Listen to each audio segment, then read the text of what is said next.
Saya Jasminan Sakanita Mariam Davidia dari Prodi PGSD dengan NIM 2011-7024. Di sini saya akan mempresentasikan untuk UTS mata kuliah PPKN dengan materi demokrasi. Yang pertama ada konsep dan prinsip demokrasi. Demokrasi memiliki arti pemerintahan rakyat di mana rakyat memegang seluruh kekuasaan.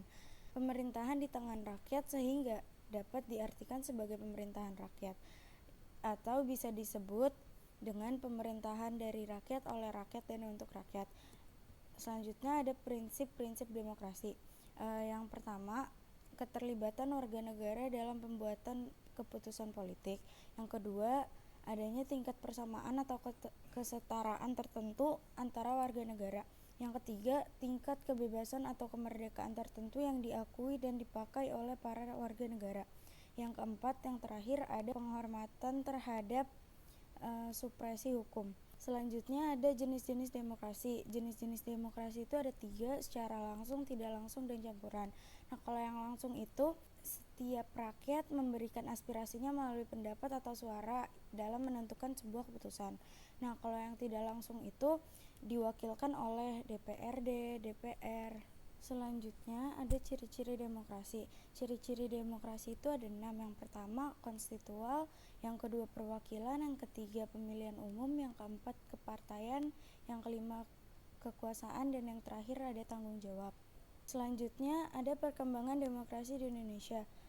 Proses perkembangan demokrasi di Indonesia dibagi menjadi 4 tahap, yaitu yang pertama ada demokrasi parlementer tahun 1950 sampai 1959.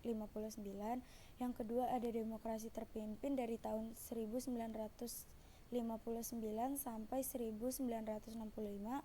Yang ketiga ada demokrasi Pancasila zaman Orde Baru 1966 sampai 1998.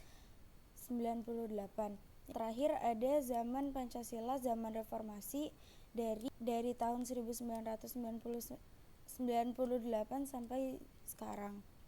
Selanjutnya ada demokrasi Pancasila. Demokrasi Pancasila merupakan demokrasi yang berdasarkan pada musyawarah dan mufakat yang mengutamakan kepentingan umum. Demokrasi Pancasila merupakan ideologi negara Indonesia yang berasal dari negara Indonesia. Nah, masa demokrasi Pancasila itu terbagi jadi 2 pada masa Orde Baru sama era reformasi. Selanjutnya ada pemilu. Pemilu adalah sarana kedaulatan rakyat untuk memilih anggota DPR, DPRD, presiden, dan wakil presiden. Untuk memilih anggota DPRD yang dilakukan secara langsung, umum, bebas, rahasia, jujur, dan adil dalam negara Kesatuan Republik Indonesia berdasarkan Pancasila dan Undang-Undang Dasar Negara Republik Indonesia. Pemilu diadakan setiap 5 tahun sekali. Ada 6 asas pemilu, yaitu yang pertama langsung, yang kedua ada umum, yang ketiga ada bebas, yang keempat ada rahasia, yang kelima ada jujur, yang keenam ada adil. Selanjutnya ada partai politik. Partai politik adalah organisasi politik yang menjalani ideologi tertentu atau dibentuk dengan tujuan umum. Nah, definisi lainnya adalah kelompok yang terorganisir yang anggota-anggotanya mempunyai orientasi, nilai-nilai, dan tujuan yang sama. Nah, peran partai politik yang pertama ada membuat kerja pemerintah parlementer menjadi mungkin. Yang kedua, partai politik merumuskan kebijakan publik. Selanjutnya ada partai politik mendidik opini publik. Yang keempat ada partai politik memberikan stabilitas politik. Yang kelima, yang terakhir ada membantu dalam perekrutan pemimpin. Selanjutnya ada problematika pelaksanaan demokrasi di Indonesia. Nah, yang pertama itu ada buruknya kinerja lembaga perwakilan dan partai politik. Yang kedua ada krisis partisipasi politik rakyat. Yang ketiga ada munculnya penguasa di dalam demokrasi. Yang terakhir, demokrasi saat ini membuang kedaulatan rakyat. Nah, cara menyelesaikannya itu yang pertama mengajarkan pendidikan politik yang baik dan benar kepada masyarakat maupun anak-anak sekolahan. Yang kedua, bersama mengawasi keamanan dan jalan pemilu.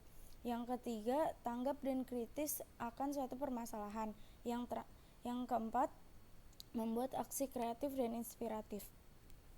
Selanjutnya ada upaya pemerintah dan masyarakat di dalam demokrasi. Yang pertama, upaya pemerintah di dalam demokrasi adalah jika bersalah maka diberikan sanksi yang tegas tanpa diskriminasi. Yang kedua, mengefektifkan peran dan fungsi aparat penegak hukum seperti kepolisian, kejaksaan, para hakim, serta Komisi Pemberantasan Korupsi. Yang terakhir, ada mengatur peralihan kekuasaan secara tertib, damai, demokratis sesuai dengan hukum dan perundang-undangan. Selanjutnya, upaya masyarakat dalam demokrasi adalah masyarakat Indonesia harus turut aktif dalam peran demokrasi. Secara individu, kita harus bisa menilai yang baik dan yang buruk, dan mulai untuk menghargai pendapat sesama.